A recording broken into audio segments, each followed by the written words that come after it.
তারা ব্যবসায়ীদেরকে মিথ্যা আশ্বাস দেন যে আজ সন্ধ্যায় এই গুলশান হোটেলে সেক্টর কমান্ডার নিজে সশরীরে আগমন করবেন এবং তাদের সাথে আলোচনা করবেন।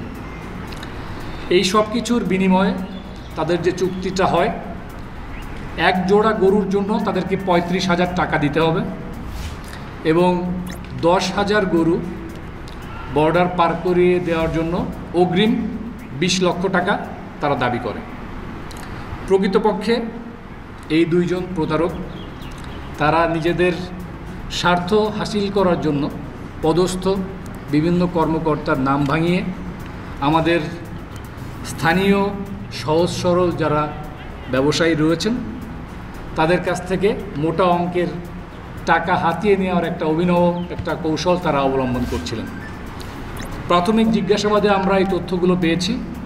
তাদেরকে বিশদভাবে কিংবা বিস্তারিত জিজ্ঞাসাবাদের জন্য তাদের বিরুদ্ধে আইনগত কার্যক্রম গ্রহণের ব্যবস্থা প্রক্রিয়াধীন রয়েছে।